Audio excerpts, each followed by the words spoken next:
Hello and welcome to another episode of Talking Rangers. Today is Wednesday, February 19th. This is episode 57 of the Talking Rangers podcast. Another episode, almost Four Nations, almost over. Only one more game left. It's the biggest game of them all. Repeat of Saturday's matchup, USA-Canada. 3-1 win for USA. Now a rematch for the Four Nations, really two nations now facing off. Been electric games all week long. Just a couple days away from the Rangers returning to action against the Buffalo Sabres on Saturday. So good time to be a hockey fan. These games have been awesome. Thank you for tuning in. Make sure to please like and subscribe. Joe, how's it going, man? It's been a great week considering the Rangers, have been off, obviously, on the Four Nations break. This Four Nations has exceeded all my expectations. Yeah, no, honestly, it's actually been pretty nice not having to watch I thought it sucked not being able to watch the Rangers. It's very relaxing, but yeah. I do think part of me too is like we realize kind of once Saturday hits, it's like this is it. This is the start of really playoff hockey from here on out. So I guess it's sort of nice right now to have that break. I'm sure for the players, but even as a fan, realizing just how important, these final 20 plus games are down the stretch here. You'll also, have the trade deadline coming up early March. So just a couple weeks from now as well, we'll have that. So I think it's nice to kind of get a break before really the home stretch of very important hockey where this team's got to be almost perfect if they want to get into the playoffs and potentially make some noise. And we'll get to the Rangers and some of their upcoming games and goal picks and previews and all that stuff. But we got to start with the Four Nations because it's been awesome. I think both of us, we talked about it last week on the pod. There was certainly excitement going into it, but you had some questions about, effort level, how competitive would it actually be considering it's middle of the season. A lot of these teams, a lot of these players are going to, return to their teams, whether they're already in the playoffs, going to be getting ready for the playoffs over the next couple months, or in the Rangers case, fighting for a playoff spot in March and April down the stretch here and the rest of February. And you're kind of wondering how that would look like. It's also been a long time since we've seen, hockey play between, countries and stuff. We'll get that again next year with the Olympics, which I think should excite a lot of people, but it's exceeded all expectations. I mean, this has been great. And I mean, obviously, I think we all expected USA Canada to be in the finals, and that's what we got. But the game on Saturday, I feel like we have to start there because that was the clear highlight. One of the all-time hockey games, I think, in a very long time. Awesome game right off the face-off. You get the Kachucks fighting. You also have JT Miller getting involved as well. 8 seconds in, 3 fights. Incredible.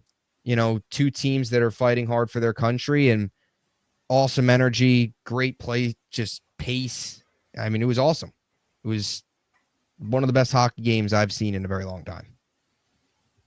Yeah, dude, it was electric. I mean, when you see the Kachuk brothers throwing hands right away, then they go up to the penalty box and dap each other up. Yeah, like it's Freebird. It's kind of like the Bash brothers from Mighty Ducks. But and then Miller fights Parayko and just gets his ass kicked. Yeah, he had the size. Credit to him. Credit to him was looking down for dropping the gloves with Parayko. But I mean, I was just hoping during that it wasn't going to get hurt. But fun though, right away, dropping the gloves, high speed, ton of hits. I mean, Brady Tkachuk leveled Doughty. McAvoy leveled McDavid a couple times, and McDavid gets a quick breakaway where he flies in, scores. Yeah. And Gensel scores, kind of a back and forth game early on, and then it kind of just quiets down a little more of a tight, grindy, checky game, which definitely favors the Americans. But Hellebuyck played great. And then obviously, Larkin gets that goal at the end of the third or second period, and Americans kind of just shut it down after that. Yeah. Just the intensity of the game, though. Like we were saying last week, where we didn't know what the effort level was going to be, and wow, I can imagine how much more exciting. Not that this is not really exciting. The Olympics are going to be. Yeah. Because I think that means a lot more than this. Even though I just think this is just more so elevated because these guys haven't played against each other in a while, most of them. But I think next year, when like something actually big is on the line, it's going to be a lot more intense. But tomorrow's game is going to be really good. I mean, it's probably going to be the most viewed. I think it might be the most viewed hockey game ever. Yeah, it's going to smash records. I mean, last Friday's game or Saturday's game smashed records. I think tomorrow probably even gets higher ratings just because of the fact that it's number one, it's a repeat. Everybody saw what took place on Saturday. Number two, it's, for the championship final game, everything on the line. But it was awesome just to see, guys obviously playing hard for their, for both Canada and USA. Obviously had the whole national anthem stuff, which even Kachuk mentioned. I kind of fires him up, kind of rallies him, before the game. It was awesome. It was electric. That's the best way to describe it. And I mean, it was funny. I saw this clip or this I guess it kind of just sums up hockey in general, but it also sums up how much of an improvement this is than watching Nikita Kucherov go 30% on the skills competition at the All-Star game. That was funny. Yeah. Like it was funny. They showed the side by side of Kucherov versus this year's All-Star break. And it was, I think it was Brady Kachuk. I think it was in his fight, a picture of him. And it's like the NHL All-Star break, which is just funny. And then you see, obviously, I think just my whole point here is like the NHL has hit this out of the park. Like this has been a huge success. The ratings are obviously high. The games are excellent. And you look across at the NBA, it was awful. This All-Star weekend was terrible. There was no juice. You've got a G League guy, the only one that's willing and actually competent at the dunk contest. You got Victor Wembanyama and Chris Paul cheating at the skills competition. Like it's awful. And the NHL was kind of in that similar spot where, last year the All-Star games kind of lost its juice. Every sport, the All-Star game, in my opinion, has lost its juice, except baseball. I've always said baseball's been kind of dominated the All-Star game with the home run derby. Baseball is a little bit different too. It's not a physical sport, so you really don't have to worry about those injuries. But the NHL's hit this out of the park. This has been awesome. It's been great. It's been great hockey. A lot of pride. Feel very patriotic. A lot of Freebird playing, downloads, whatever. It's been great. And it's the best of the best too. I think that's what makes it really cool too, is just, McDavid, it's just back and forth. Both teams kind of throwing punches, right? McDavid scores, blows by McAvoy. McAvoy lays him out for two big hits as the game goes on. USA in both those games fell down against Finland early and then fell down early against Canada, was able to fight back. Gensel had the big game on Saturday, the empty net and in the goal in the first period. Larkin had the goal in the second.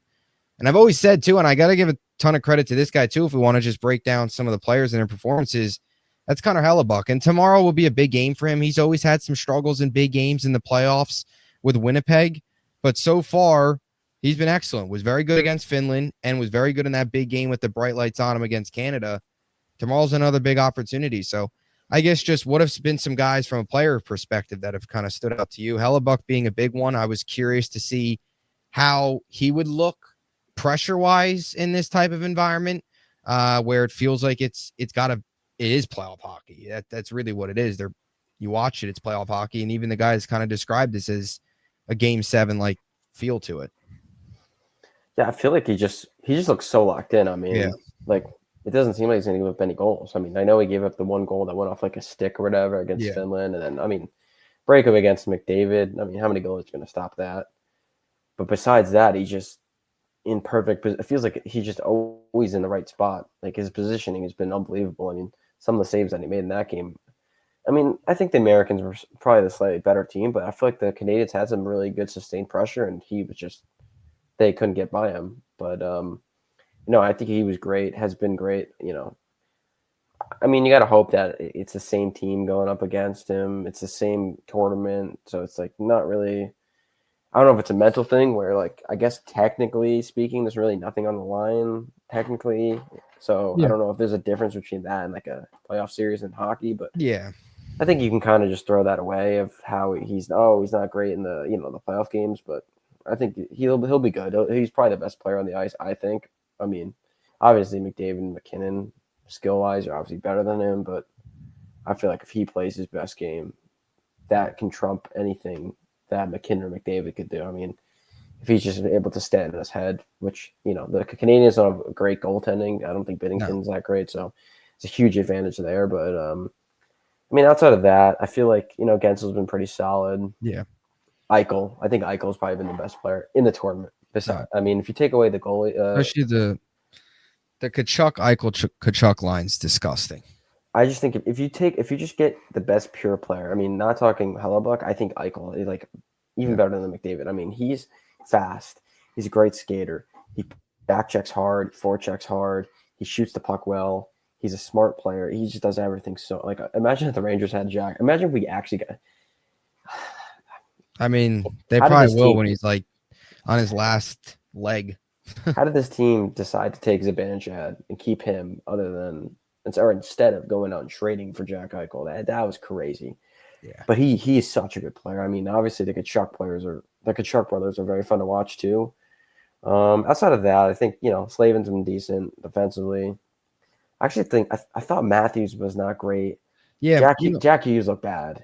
Jack Hughes hasn't done a whole lot. And I'll admit, and I don't believe Matthews, I watched part of the game on Monday. I don't believe he played Monday. No, he didn't. Against Sweden. He didn't. Kreider coming in, a couple guys coming in. Obviously, Ottinger too playing for Hellebuck. Kind of the, I guess, empty the bench game where it didn't mean a single thing, especially after Finland lost to Canada. There was still a path for Sweden to get in if that game would have went to overtime, but obviously didn't mean anything. So with Canada winning earlier that day, but Matthews didn't play. I was going to say that Matthews hasn't done a whole lot. He had the assist in the first game against Finland. Didn't have any points against Canada. He hasn't been great, and I think you've gotten a lot of production from other guys. Gensel's been very, very impressive. You mentioned Eichel, of course. The Kachuk brothers. Everybody knows what they've been able to provide, both from a physical perspective, but also scoring perspective. In that Finland game where they took off in the third period. But I think that also is kind of what makes this team dangerous. Is you have two guys in Matthews and Hughes who are very talented players who haven't done a whole lot. Gensel has on that line, but if they take off and they do have a big game tomorrow, it could be kind of lights out for Canada. That's something that I'm looking for just tomorrow. If they do have a big game, that's a whole nother weapon that this USA team can add to already the guys that are performing, plus good goaltending, solid defense. They won't have McAvoy, who's out with the what is it? He was hurt his shoulder, and then he also had some. I think they said he had an infection too. Yeah. So, they called up Quinn Hughes, who won't play. Jake Sanderson as well will be with Werenski, I think, and then I think he was his pair today. Slavin with Faber, of course, and then Hannafin with Fox. Will be the other line or the other D pair, but yeah, it's been awesome. It's been exciting. JT Miller too. He's provided a lot of physicality. Not much, offensively. None of the range really. Trocheck and him, but physicality. Even in the first game against Finland early on, was throwing some hits, physicality, right in the midst of the goalie scrums in front of the net. So got in the fight, of course, against Parayko. I actually think Fox has been pretty bad. I'll say that. I don't think he's been great. He was kind of so bad that they took him off the power play. Yeah. So I feel like he doesn't look great. Yeah, I feel like feels like his decision making is a little bit off. Even on the power plays, maybe the speed. 5-on-5 is kind of getting to him where his foot speed hasn't ever been great, and maybe that's just catching up. So the game is moving too fast now, where he's not able to slow it down, and the power play, like you were about to just say, that's confusing to me. Where you don't think he doesn't really need a lot of speed to do that. It's more of a mental thing. Yeah, it feels like he's I don't know, not seeing the ice well or pressure or something. You even just look at some of the passes he's made. It's I don't know. There was a couple plays. Was it the Canada game or the Finland game where it just kind of felt like he just dumped it in and didn't really. I think he got progressively better. I think he played pretty well. Was it not yesterday on Monday? Sweden, yeah, Monday. But he was okay in the Canada game, but he was bad in the Finland game. Yeah. So, yeah. Yeah, it took them a while to wake up in that Finland game. I mean, they were going into the third period 1-1, and then or 2-1, 2-1 rather, because Boldy had the goal late in the first. Then they took him off the power play, and then they scored 2 power play goals. Yeah, the two, Matthew Tkachuk had both of them, and then Brady's was 5-on-5. Gensel and Tkachuk had the 2 goals 11 seconds apart. They just started to pull away. Yeah, I don't know. I mean, I guess scoring wise, Kreider's provided the most pop out of the Rangers. Yeah, the Sweden goal 35 seconds in. Thought we were headed for a Kreider legacy game. Did they show like what were the lines today at practice? I didn't see. They were Gensel, Matthews, Hughes. The Tkachuk line was the same. Let me pull up the rest. I believe the third was Miller, Larkin, Boldy. Well, Tkachuk didn't. Oh yeah, here it is. I got it. Yeah, Tkachuk didn't practice. Brady didn't practice, but I think he's going to play. And the third and fourth stayed the same. First stayed the same. So will Kreider come out of the lineup? You think, or you think they'll bring because he scored and played okay? They'll take out Nelson. They might. I think I saw that Nelson. Now you look at NHL lines. It's Nelson, Trocheck, Kyle Connor, but I believe today Kreider was running some shifts with that line. Well, he probably was just rotating in. Yeah. But I'm curious to see if he plays. Who? Brady Tkachuk? Kreider. Kreider. Yeah. The D pairs I mentioned earlier were just Sanderson coming in for McAvoy. And then the power play is the same with Tkachuk, Gensel, Matthews, Eichel, and Werenski. The Brady Tkachuk didn't practice today, but he will play tomorrow. That's at least the sound from his brother. I don't know. I mean, for as much as I've kind of crapped on Kreider for a while, I think I'd play him over Brock Nelson. Yeah, he provides. Brock Nelson's old. He doesn't provide a whole lot. And Kreider, he's a little bit anyway. I mean that line never plays. Yeah, he provides a little bit north and south.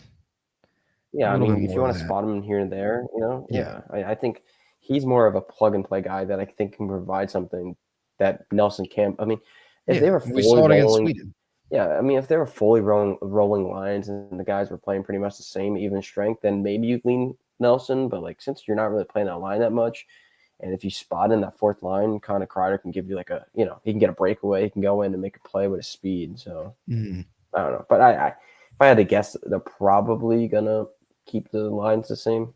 Yeah, and he'll probably not play, but I guess we'll see. Yeah, it'll be interesting. And on the Canada side, everything's the same. Obviously, disgusting power play of McDavid, Makar, Crosby, McKinnon. Makar will be back. He was out, of course, in that Saturday game. He'll be back for this one, so see how that impacts the game. But I'm looking forward to tomorrow. Tomorrow's gonna be awesome. We were all looking very forward to that Saturday game. That was awesome. Lived up to the expectations. Tomorrow, it's on American soil. I think we're gotta look forward to it. By the way, Quinn Hughes, so Tage Thompson and Brett Pesce to serve as replacements tomorrow. Yeah, I mean they're not going to play though. No, but if something would to happen, because Quinn Hughes still got the oblique. Yeah. So who do you think America's going to win? Yeah, I like their chances. I think at home or in the States, crowd's going to be on their side. It was, of course, against them on Saturday, which I actually do kind of think helped them. Like I mentioned earlier, Tkachuk mentioned, right, the booing of the anthem and all that stuff kind of rallies the team together, makes them, want to go out and play a little bit harder and really represent their country. So I guess we'll see how it would impact them at home now that they got the crowd behind them. I'd assume hopefully it only keeps them going. But, yeah, I think it's going to be another one of these. Canada, I think, will score early. That's kind of been the theme. USA let up a goal against Finland in the first, let up a goal against Canada in the first, and let up 2 against Sweden in the first. So, though, all their goals they've given up have all been in the first. So, I could see Canada jumping out to an early 1-0 lead where I could see McDavid ripping right through the center of the ice again and scoring, and then them kind of locking him up the rest of the game like they were able to do on Saturday. Maybe it's not McDavid. Maybe they have all eyes on him, but the fact that McAvoy's out, you have some changes there. I could see that happening. Or they score on the power play, whatever. But I think Canada will score early. I think U.S. though pulls away. I think their physical style like play 4-3 overtime. Yeah, I mean, overtime would be awesome. I'd be scared in overtime though. I think they'd lose in overtime. I'm going to say it's regulation, like 3-2, 4-2. I actually think they'd lose if they go overtime. I mean, no offense to the, we're like obviously rooting for America, but I mean, like McCarr, McKinnon, McDavid. Yeah, going 3-on-3 overtime against like I don't know with that space. Matthews, Hughes, and Werenski. I mean, I think I take the other guys easily. Yeah, but who knows? And I guess in 3-on-3 overtime, anybody could win it. Because who knows? Maybe McKinnon, McDavid go down 2-0. And who knows? Maybe score, and it goes back the other way, 3-on-1 or something. And if there was a goaltender I would trust in overtime in this to stop a 2-on-0 or a 2-on-1, it'd be Hellebuyck. Igor is just Hellebuyck. Igor too. If we can get Igor his citizen different or his birth different, and we can get him born in the U.S. Got to get an American citizenship. Well, who was that? Was that Canada? The guy that was born in Syracuse, but that's messed up. I forgot his name. Who was that? Thomas Harley. Yeah, that was the guy that came in for McCarr. Born in Syracuse and playing for Canada. What is he doing? He's a traitor. Who might he can stay over there, keep losing. I guess Perot could do that too. Yeah, because he's born in Canada, I think. Yeah, but he played for America. Do you see Coach Peters' comments on the Four Nations? No, I didn't. What did he say? I don't know. He was something like, "Why am I not on the coaching staff?" No, it was something along the lines of like when he saw JT Miller, it kind of sounded like he just doesn't love it. Like love the idea that they're fighting, and this whole Four Nations is just, I don't know. He's like, whatever happens. Is I don't know. It's like, come on, Peter, don't be a Debbie Downer. I don't know. I wasn't. I get the whole don't want to see him get hurt, but when I was watching that fight, it didn't really cross my mind. Like I was so involved in just the game that when I saw JT Miller fighting, I'm like, this is awesome. Let me watch it. Well, at first I was like, oh, that's cool. Yeah. And then once you start getting the crap beat out, I'm like, oh, yeah. I just once they went down, it's like, okay. As a fan, you're like, all right, get back up and be okay. Obviously the Kachucks were great, dapping each other up. They obviously had no problem. But JT Miller got beat up. I don't care though. It was for the country. He was fighting for us. Yeah. Playing for red, white, and blue. Yes. So, speaking of red, white, and blue, we can go to a different red, white, and blue team now. The less entertaining red, white, and blue team. New York Rangers. Yeah. Not as entertaining as this, but exciting times. I'm excited. I'm ready for the second half. I'm ready for this playoff push. I think they're going to make the playoffs. A lot of optimism. I'm feeling great. Zibanejad scored a goal in the Four Nations. Kreider scored a goal in the Four Nations. JT Miller's getting in fights. Yeah, we need that. We need that physicality. Vakanainen is getting in the little scrums. Yeah, he was like pushing away at like McDavid the other day. Finland stinks. Yeah, my God, they're so bad. And I get they play that like physical, grindy style hockey, but you can't expect to compete with US and Canada with just the talent discrepancy. Yeah. But I know we have to go to the Rangers, but just with Urho Vakanainen, I figured throw that out there. The Rangers open things back up on Saturday. Igor skated a little bit today, I heard or saw.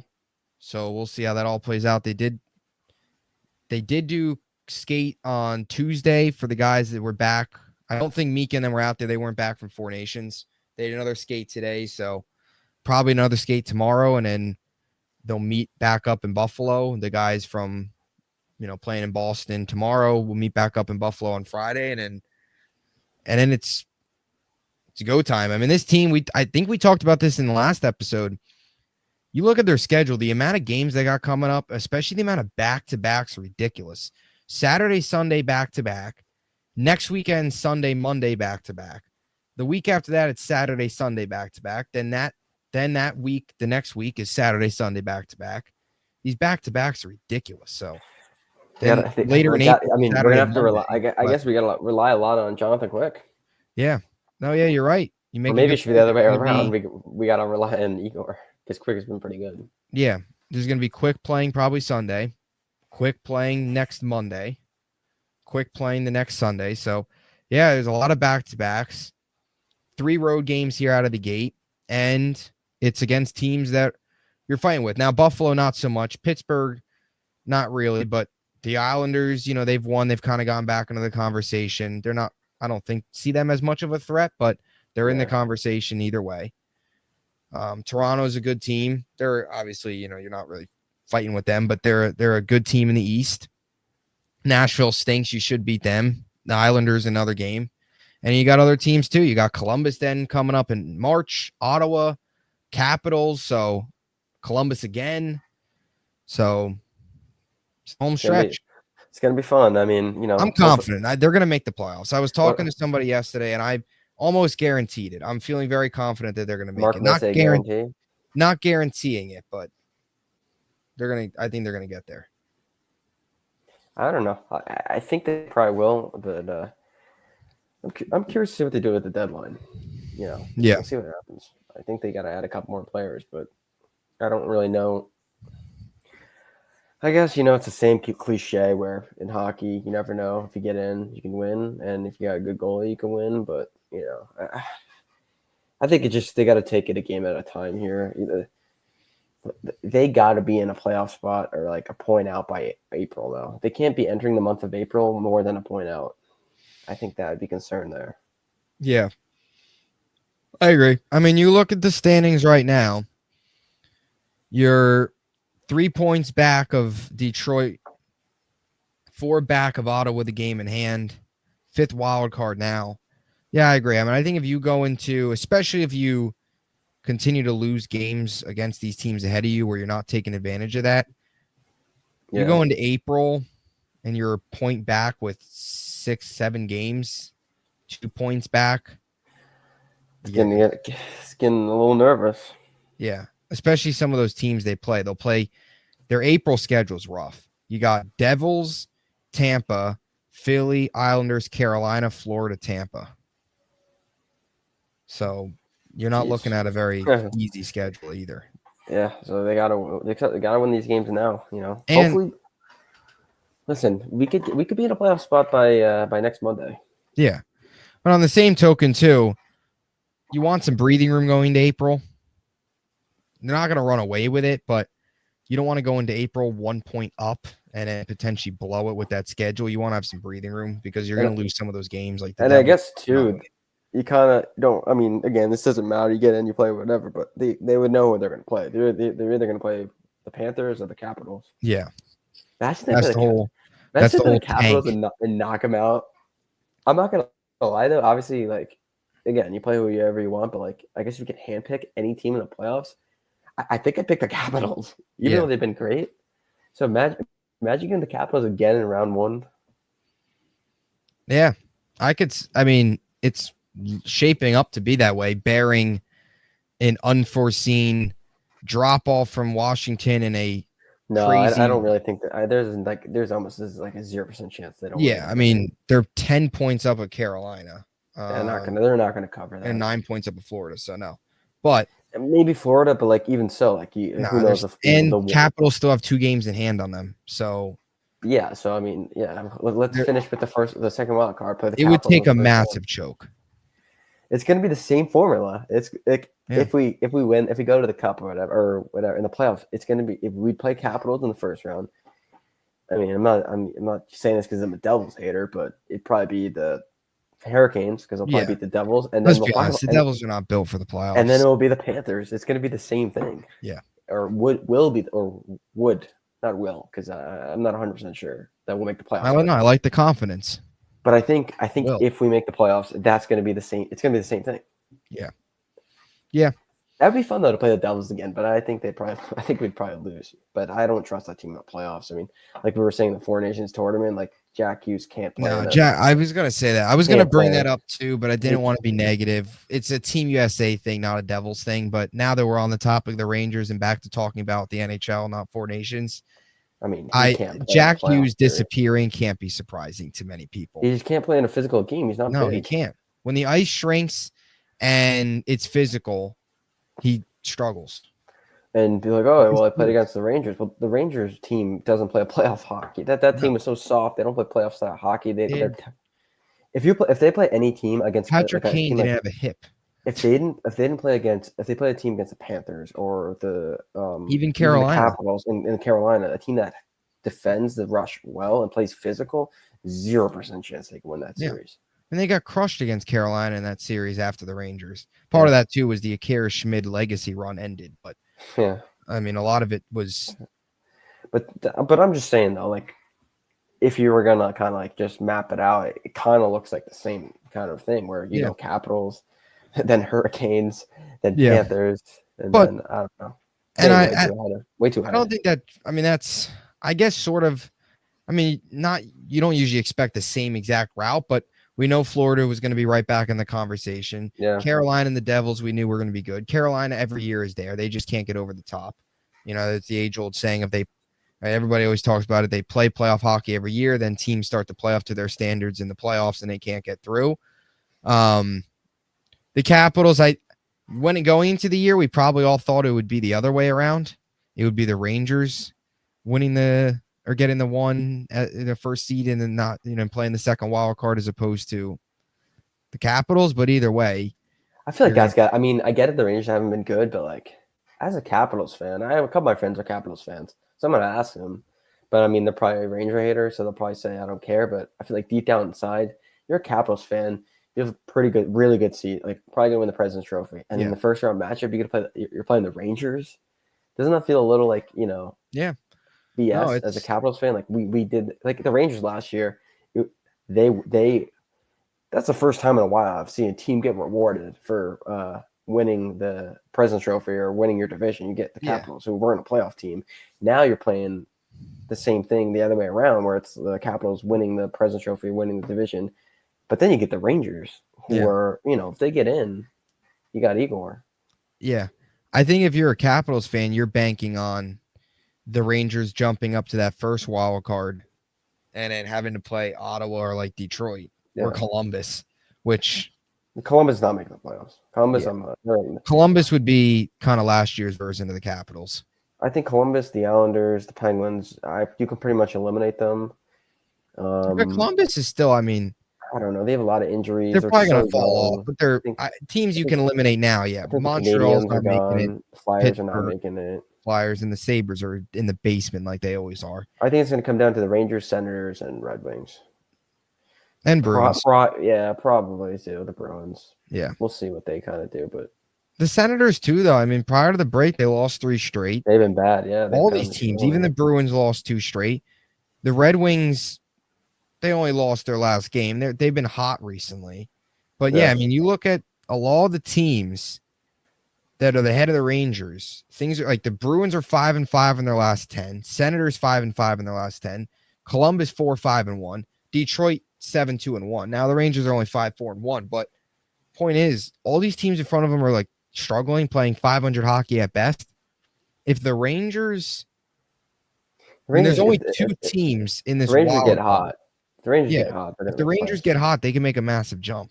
The Rangers have been gaining on these teams playing not great hockey. Yeah, that's a good point. And that's what I brought up too last week is like you look at a team like the Islanders who were hot and they've only gotten up to the 6th spot, 57 points. It just shows that they're not going to make it. You get that hot, you win 7 straight. You expect yourself to be maybe the 3rd wild card, maybe even get in as the 2nd wild card. That wasn't the case because they were so low prior to that. The Rangers are set up if they would to go on 7 straight. This team's in the 1st wild card. Heck, 4 straight. They're only 2 wins back of Ottawa and 2 more losses. And whatever happens with Detroit, there's a chance this team, like we said, could be in a wild card by Monday. Yeah, we'll see. I mean, I guess I'm, kind of getting more into it. you kind of have to look at some people. I think Zibanejad has been playing better. I think I tweeted out a graphic last week or whatever. I think he's got like 8 points in 5 games or something where Miller's been on the team. So he's been better. I think he scored against Columbus, so I think he's starting to get, we can see that, like, I think we talked about last time, maybe starts getting a little hot here. I don't really know what you're going to get at a Kreider, but I have a feeling Zibanejad will turn it on. Obviously, this month is coming up in 10 days. Yeah. I think the biggest X factor is going to be Panarin. He's got to start playing better, especially in the playoffs. I'm not even talking about the playoffs. I'm talking right now. He's got to be better. Yeah. He hasn't really had a stretch of games in a while. I think maybe during the beginning of the season, but as of lately, he just hasn't been a guy that's been tearing it up. And they definitely need that. I mean, they need Lafreniere to come through. Yeah. He needs to be. He needs a huge second half. He needs to come just for his confidence too. Yeah. I mean, you could tell it's not there. He needs a big second half.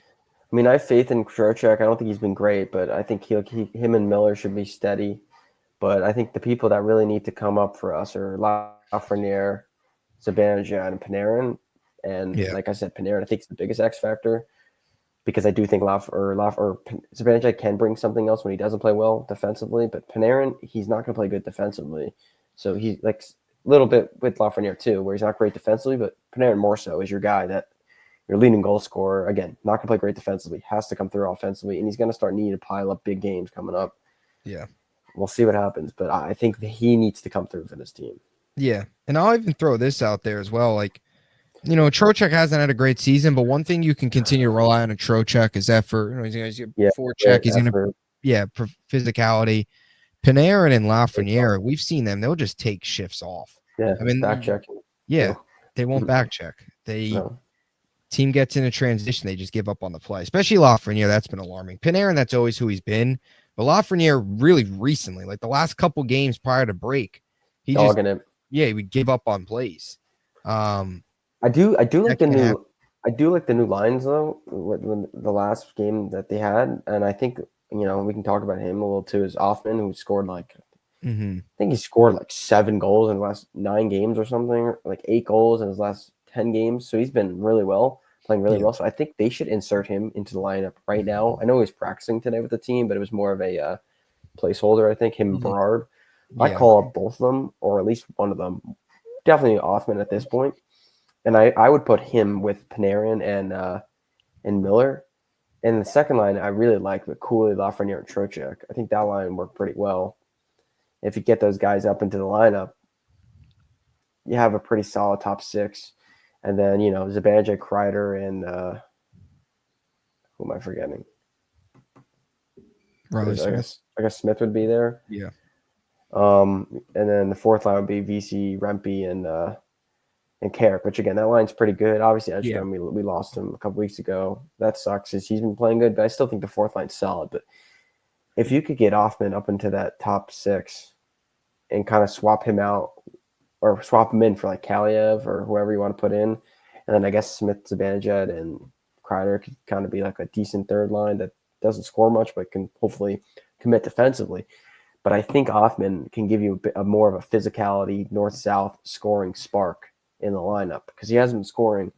But I kind of like how they moved off Lafreniere and Panarin from each other, because we're talking about they're not great back checking, but I think that team they played pretty well against the Blue Jackets, which says the first period, and I think Zibanejad and Kreider played well too. But I kind of like the fact that I think they got to split Trocheck, Panarin, and Lafreniere up, because it just wasn't working, and I feel like most of the lines weren't working either. And you kind of saw a little bit of a jolt in Cooley's game now that he's not with Zibanejad anymore. So I don't know, but I think he could be an interesting player where if he kind of ramps it back up where it was earlier in the year, it brings physicality, scoring, skill, defensive, prowess. I think that the lineup can look a little bit better than what it's been, but I think they need to add at least a forward into the lineup. And like I said, maybe that's Offman. I mean, because I said I think he scored 9 goals in his last 11 games or something. Yeah. I'd be on board with either of them coming up. Kaliev hasn't provided much I of mean, he just doesn't have anything. a lot of foot speed, and he's kind of like a scoring like or bust guy. So Yeah. I mean, we'll see what that kind of brings. I mean, I guess he's good for now, but if you don't want to call anybody up, I think they kind of do have to replace him. I think he's more of just a depth piece on in the press box. Yeah. But I think they need to add someone into that top six, and maybe it's going to be Othman. We'll see, but I think that the top six can look, at least top nine can look a little bit better than what it has been this year, and I think that's an important thing is our scoring. But I think even more so, the biggest thing that I think can kind of get us over that playoff hump, that playoff threshold, is the power play. I mean, we were kind of talking about before how Fox didn't look great on the power play, and we're a little concerned. Yeah. But like the power play's got to get going. Yeah. No, it has to. It's been a problem all year, and if this team wants to go deep in the playoffs, is a team that relies heavily on their power play, and I think this year has shown how much they rely on a power play because they've struggled a lot this year, and they haven't scored on the power play, and they've not great 5-on-5. You mentioned Cooley though; he's an interesting name. He's another one that needs to have a big second half. We talk a lot about, especially early in the year, what he brings to the table, what he brought to the table last year in the playoffs, and what he could potentially bring this year in the playoffs. And you're looking down the stretch here where you're going to be playing a lot of games with kind of playoff hockey feel, playoff hockey implications on him. He's a guy that needs to step up, and Columbus was a good game. Come out of the break, hopefully he can carry that. He slowed down a lot in January. He had 3 points in January after really was excellent in October and November. Even December, he started to slow down. Really, over the last 2 months, he hasn't done a whole lot. Him and Lafreniere started to sort of slow down at the same time. So he's had like 2 really good months, 2 bad months. Rest of February, we'll see what happens if he can carry that Columbus game into these final 4 games this month. And then down the stretch, you need him. You mentioned it. He brings some of that offensive presence, defensively, physicality. Really would be such a key piece for this team. We saw last year in the playoffs, like I mentioned. Now another year, continue to develop. If he can get on a roll, it would be the perfect time. And maybe that's what happens, that he starts to get on the roll and the slump was earlier, and I'd rather the slump be earlier in the season. And if you can get on a roll now, that's huge. And yeah, I mean, like I mentioned, Othman, I agree with you on Kaliev. It doesn't provide a whole lot in the long term, especially the playoffs. Like, I think you're better off going Othman or Berard. Even Berard, who showed some flashes already. I could see them going Othman too. I never understood the whole point of bringing Berard down to begin with. I get it. They win with I didn't get Rempe, that either. I agree. The fourth line's been good. Nothing against Rempe. It's just I thought Berard would have been better, but it's what they decided to do. Fourth line's been fine. Power plays, yeah. I mean, probably the biggest X factor. Maybe also defensively. I mean, Keandre Miller's got to be better. Ryan Lindgren's got to wake up, if that's even possible. Well, I'm a little confused. So I'm looking at the box score. I guess none of those guys played, and Hartford had a game tonight, and I guess none of the players that were at the Rangers played. I guess they're still in the Rangers roster, so like Othman, Berard, Robertson, and Garand. None of them played tonight, so I just wanted to see if any of those guys I were talking about did anything. So who knows? Maybe I guess, what would you say, Friday there will be a practice with the full team back? Yeah, either Friday or just morning skate on Sunday. Or Saturday? Or Saturday, sorry. So Saturday. I guess we'll get, maybe, who knows? Maybe they'll keep up Othman or Berard. It's possible. You think they play right away? Right? Yeah, never mind. That's a dumb question. Well, Not I mean, if they get called Othman or up, Berard, but you think, yeah, Miller and them, they'll all be out there on Saturday because the game's tomorrow. Yeah, I mean, they're not gonna. The Rangers can't afford them not playing in the game. Yeah, it's a dumb question. I got my days mixed up. Here I'm thinking they're playing Friday, and even if it was Friday, that would have been 3 games in a row for them. Even if it was Friday, I think they got to play. They would have to play. Yeah, they would, but God, 3 days, 3 games. They'd probably get into Buffalo at like 2 a.m. for like a 5:30 game. That'd be a lot. I mean, they would have to play. Yeah, it's important. Not that the flight to Buffalo to Boston can be very long. That's like an hour flight, maybe not even. It's probably 30 minutes. I think you'll probably see Mika. They might skate tomorrow. Mika and them will probably skate tomorrow. Laviolette said that he wanted them to kind of come back and get some rest. So that's Tuesday, Wednesday now since Monday's game. So if they have a skate tomorrow, Mika and Well, them will probably be out it's just there. Mika and Vakanainen, right? Yeah. Those are the only two guys coming back that Yeah. were on the. So I'd assume tomorrow or Friday. Miller and them probably won't skate if they have Friday. They'll probably skate just Saturday. I'm curious. Maybe. I would like. I think they should really consider playing Brennan Hoffman. Yeah. I mean, maybe he gets hot, and then who knows? He gets hot, and then you either keep him in the lineup, or if he gets hot, you could trade him at the deadline. You know? Yeah. So It's a win-win. I think Or he does it and you send him down. Yeah, that too. There's no really that big of a risk. I mean, if he doesn't play well, you don't have to play him in the top 9. You can kind of phase him out during a game, and then you can send him down. But I think they got to play him or Berard and Berard coming down the stretch here. Like Saturday, I think Othman's got to play, just because he's on. Like I said, he's really confident right now. He's scoring. He's hot. This would be the perfect time to insert him into the lineup, where you also are kind of having a little bit of scoring depth problem, and then you have an opening in the lineup now, where you can move Smith out of the lineup if you want, and you had VC playing top 6 minutes last game, so you have room. Obviously, if VC's playing, I think would be the perfect time to insert him into the lineup, just because we haven't seen him yet. Not that I don't think Berard is better, or nor do I don't want him in the lineup. It has nothing to do with that. I just think they got to see Othman right now. But I'd be okay with Berard too. But I think dude, they have to win these games. Like you got to take both the games Saturday and Sunday. Yeah. Especially after you lost that game to the Penguins earlier last week. Yeah, you got Buffalo and Pittsburgh. They stink. Yeah, you got to win both.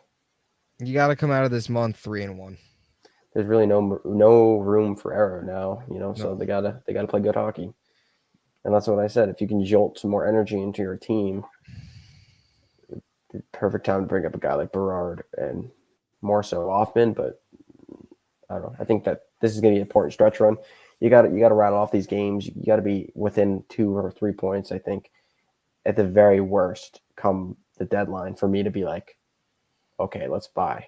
If not, then they got to sell and just go with the team and see what happens. But I think if they are able to get into a playoff positioning on the 7th before the deadline or whatever, I'd feel comfortable about them moving assets to build for this playoff run. Obviously, I'm not going to trade like Perot, but they don't really have that many great assets where I'd be a little disappointed. Like, there's not really many guys that they have where I would care that they traded. I'd say that. Besides Perot, I mean, I really anyone on this team, I wouldn't care if they traded. Perot is the only guy in the organization that I don't think they should trade. Everybody else, I can see them trading. Maybe not Cooley. I think I like Cooley.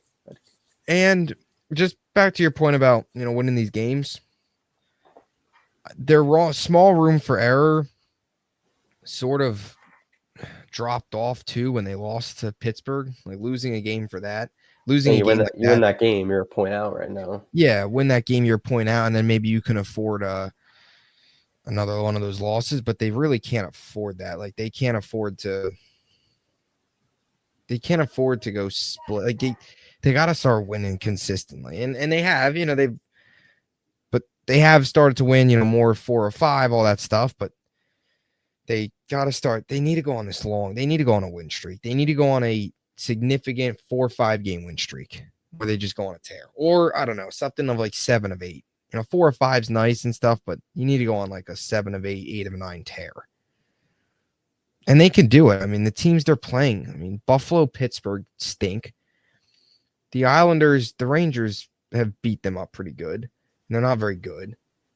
Toronto will be tough. Nashville, they've lost to them, but you should have no issue with Nashville at home too. If you can't beat Nashville, I'm sorry. If you lose to Nashville twice, like what are we doing here? No, they can't lose. They can't lose again to them. No, they didn't lose again to the Blackhawks. They shouldn't lose again to Nashville. So you never know though. With some of the hockey this team's been playing. The Rangers would be the team right now to beat the Maple Leafs and lose to Nashville. Oh my God. Similar to the the Pittsburgh game, right? They beat Vegas. They beat big win against Boston. They play Pittsburgh without Malkin and Crosby, and they find a way to lose. And then they come back the next night on the road and win with Quick in net. So I could see them losing that game. Yeah, they would win. They'd win 4 straight games going into that, and would be like, "Oh, Nashville, easy 5 in a row," and they lose, and all the vibes would be gone. They haven't won 3 in a row since like November. So yeah, it's since this whole stretch started. The last time they won 3 in a row is that Vancouver game, and then once that happened, that's when everything started to fall off. They lost to the Flames. They had that brutal loss to Edmonton. That Edmonton loss was kind of like the biggest wake up call of them all, because I think that like shortly after that was when the trade memo was sent out. Yeah. So it's been a while. It's been November. It's February 19th. Last time they won 3 games in a row. It's crazy. It's been a while. All right, should we get the goal picks? Yeah, we're tied now. It's all tied up. Big run for us too here. Stretch run. For you, not for me. I'm kind of cold right now. Yeah, still big though in terms of like for both of us, because we both got to make up some ground. I mean, I've now tied it, so we got to lock in. All right, you go first. You can take the first pick. I'll let you go since you're you're on a heater. Buffalo, jeez. They stink, so they're gonna score. Let's see. We'll go Panarin against Buffalo. That's a team he scores against. Beats up on the bad teams. Yeah. I'll go.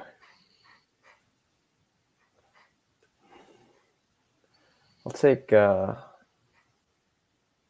Will Cooley. Cooley, I like it. Big second half for Cooley. Starts. Big second half. Saturday. Let's see. Penguins. I believe Trocheck scored the last game, right? I think he did. I think he had the first period goal. Could go Trocheck. Yeah. I mean, he's from Pittsburgh, right? I'll take the other like Pittsburgh guy, or he's not from Pittsburgh, but he grew up around there. Do I take Trocheck? I'll take JT Miller. Oh, I was gonna You committed. I did not commit to Trocheck. All right, well, I committed to Miller then. All right, fine. I'll just take Trocheck. I wanted Miller, but I'll take Trocheck. All right, what's the last game? Islanders. That I love that game. I was gonna say JT Miller. Nice, he stole it from you. I love that game for Miller. I love that game more, I guess. It's okay. Miller only scores on the road with the Rangers, so he should score then. He should. That's why I was going to take him. But the Islanders game, he should score this game too. I'm going to take him against the Islanders. All right. Although this screams a Will Cooley game, but I'm going to take him against the Islanders. He's going to score. He's going to score. The law of averages tell us he's going to score one of these 2 games. Not really. I'm just making that up. He's going to score. I'll take.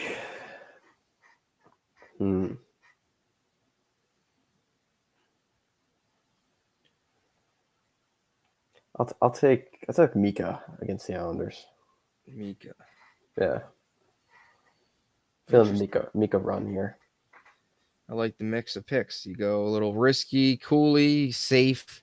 I feel like JT Miller's kind of a safe pick. It's a comp pick. Like he hasn't scored though since the Bruins game. Though, he hasn't scored, but I feel like every game he's generating something or closer. Yeah. So we'll go and look on the road. All right. Any closing thoughts? He only scores against black and gold teams on the road. Black and yellow teams. JT Miller? I was going to take him against the Penguins, but somebody here had I saw an opportunity and I was like, gotta take that. I guess so. Anything helps at this point. Anyway, that'll do it. Any closing thoughts? Let's go America. go USA. Yes, go America. 3-2 USA wins. How about this? 3-2. I'll be dramatic, okay? 3-2 US wins. Overtime winner Who's getting the game from winner? Jack Eichel. Jack Eichel. All right, big American Ikes. Big Ikes. All right. No, I think Jake Gensel's burying the overtime winner. I was gonna say Gensel, but I figured Gensel just seems like a guy who just comes through. I mean, he came through last game. I was gonna say Gensel, but I figured I'd switch it up. He already got 2 goals against Canada on Saturday, so give somebody else their time to shine. Kachuk brothers have already shined. Eichel deserves a lot of credit. I feel like Eichel's kind of flown under the radar. So Eichel gets his big moment. And we all sit here and wonder why he's not a Ranger. Yep. Wish he was a Ranger. Wish he was getting on the plane to go to Buffalo. Yeah. And Mika was getting on a plane to, I don't know, not be Sweden. with the Rangers. Sweden, yeah. Or just, I don't know. Where would Mika be, you think? Maybe Buffalo. Maybe Buffalo. So they meet Mika in Buffalo. Kreider meets Mika in Buffalo for dinner. Maybe. Yeah. You think when their playing days are over, Kreider will like fly out to Sweden to visit Mika? Probably. They're probably like a house. Yeah. That they like both like use for like a summer house. Yeah, definitely. Anyway, that'll do it. Let's go Rangers. We'll be back next week after these 3 games. Talking Rangers. Go America. Free bird. Big game tomorrow. Big win. Predicting a win. Feeling great about the win. Jack Eichel winner. JT Miller scores. I don't know when, but he'll score. He'll be a part of one of the 3 goals. And yeah. America's going to win. Huh? Canada's going to go fly back home sad. 51. Yeah. Fly back home wherever. That'll do it. See you next week.